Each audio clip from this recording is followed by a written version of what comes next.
बाबा साहब अम्बेडकर उन्होंने स्पष्ट कहा था कि भारत में जिम्मेदार सरकार तभी बन सकती है जब वह उन सभी नागरिकों जिनके जीवन, स्वतंत्रता और संपत्ति पर वह कानून बनाती कि मताधिकार को करपा समझना दास्ता की संपत्ति को जो वोट का अधिकार प्राप्त हुआ है वो डॉक्टर बाबा साहब अम्बेडकर की देन। काशीराम साहब ने भी हमें इसका प्रयोग करना सिखाया। सभापति जी धन्यवाद। आज का विषय देश के करोड़ों मतदाताओं के सम्मान और उनके लोकतांत्रिक अधिकार से जुड़ा हुआ है। सदन जानता है कि 22 दिसंबर 1930 को बाबा साहब अम्बेडकर लंदन स्थित सेंट जेम्स पैलेस में आयोजित फर्स्ट राउंड टेबल कॉन्फ्रेंस की फ्रेंचाइज उप समिति में अपनी बात रखते हुए उन्होंने स्पष्ट कहा था कि भारत में जिम्मेदार सरकार तभी बन सकती है जब वह उन सभी नागरिकों के प्रति जिम्मेदार हो जिनके जीवन, स्वतंत्रता और संपत्ति पर वह कानून बनाती। और डॉक्टर अम्बेडकर ने चेताया था कि सीमित मताधिकार अलग तंत्र को जन्म देगा और सत्ता जनता से दूर होती चली जाएगी। ये चेतावनी केवल भारत के संदर्भ में नहीं थी बल्कि दुनिया के अनेक लोकतांत्रिक व्यवस्थाओं में भी इसका यही संघर्ष चला। ब्रिटेन ने 1928 में सार्वभौमिक वयस्क मताधिकार लागू किया। अमेरिका ने 1965 में वोटिंग राइट एक्ट इस सिद्धांत पर आधारित था कि कोई भी प्रशासनिक प्रक्रिया ऐसी ना हो जो गरीब नागरिकों, अल्पसंख्यकों और महिलाओं को मतदान से वंचित करे। न्यूजीलैंड में 1893 में महिलाओं को मतदान का अधिकार मिला और इसके पीछे यही विचार था कि नागरिकता का मूल्य किसी दस्तावेज की उपलब्धता से नहीं बल्कि व्यक्तिगत गरिमा और अधिकार से तय होता है। हमारे अपने इतिहास में भी यही संघर्ष दिखता है।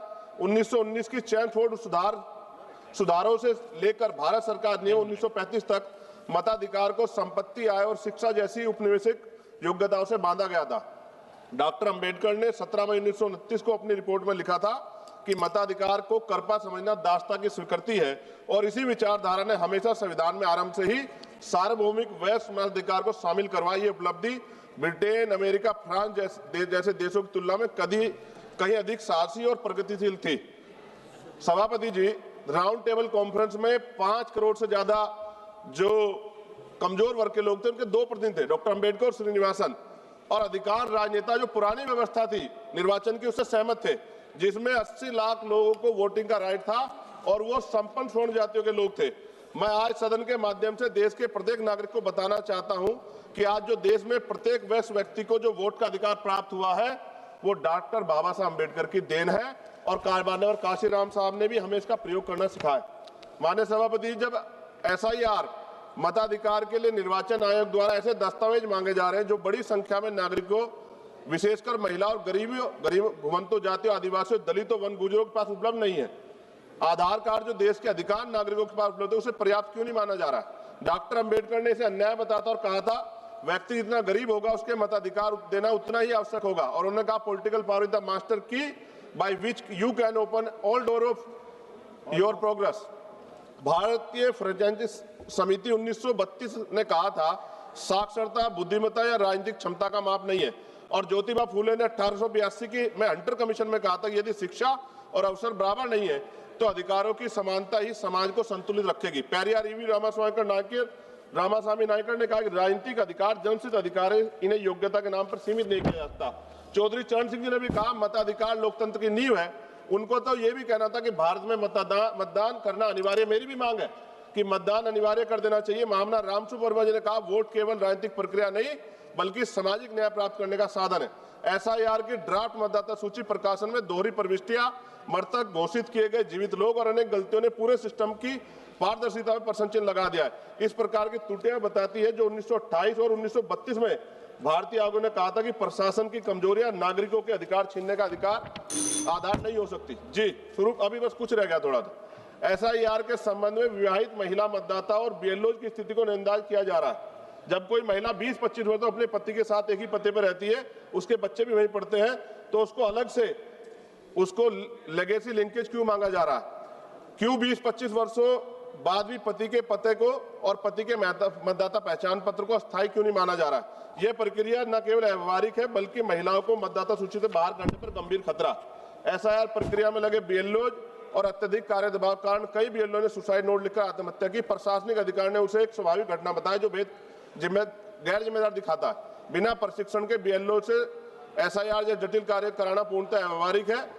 माननीय सभापति जी, हमारे संविधान निर्माता ने 1950 में वह साहस दिखाया था जो विकसित देश भी बाद में कर पाए। भारत आराम से सभी को मताधिकार देने वाला पहला बड़ा लोकतांत्रिक देश बना।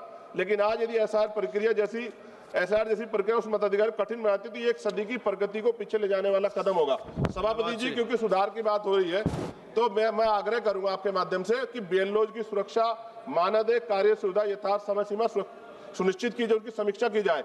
एसआईआर प्रक्रिया के दौरान जो बीएलओ की मौत हो गई है, उनके परिवार को मुआवजा और नौकरी। सभापति जी, राजीव प्रताप रूडी जी। सभापति जी, 1 मिनट लूंगा। राजीव प्रताप रूडी जी। सभापति ji, 1 minute, only 1 minute. 2-3 demand से वो पढ़नी है sir. No, only Rajiv Pratap 2-3 Rudy demand. जी। सभापति जी, 10 सेकंड में कंप्लीट कीजिए, 10 सेकंड प्लीज। लास्ट सेंटेंस बोलिए आप। सभापति जी, मेरी मांग है ईवीएम की जगह बैलेट पेपर से चुनाव हो और वीवीपैट का ईवीएम के से मिलान कराया जाए। राजीव प्रताप सर, साथ-साथ फेज में चुनाव होते हैं, अगर एक दिन और इंतजार मतदाता कर ले, क्या चला जाएगा सर? सर, सभापति जी, राजीव प्रताप रूडी जी, सभापति जी, लाइन बाबा साहब अम्बेडकर। राजीव प्रताप रूडी जी, आप शुरू कीजिए प्लीज, प्लीज आप बैठिए। बोल लो ना, बोल लो ना। प्लीज सर, 30 सेकंड दे दो। बोलो सर, माइक चला गया, 30 सेकंड दो सर, आखिरी लाइन करिए सर। सभापति जी,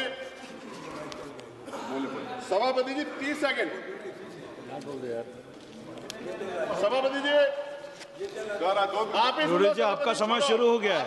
10 सेकंड सर, 10 सेकंड। बाबा साहब अम्बेडकर के 4 बच्चों को कुर्बान जो वोटिंग राइट मिला है ना सर, इसकी वजह से बड़े-बड़े महल वाले बड़े-बड़े नेता गरीबों की गलियों तक आते हैं। माननीय राजीव प्रताप रूडी जी, आप शुरू कीजिए सर। और ये वोटिंग राइट सर हम जाने नहीं देंगे, ये बात मैं आपके माध्यम से सरकार को, इलेक्शन कमीशन को बता रहा हूँ। ठीक है, आप शुरू कीजिए।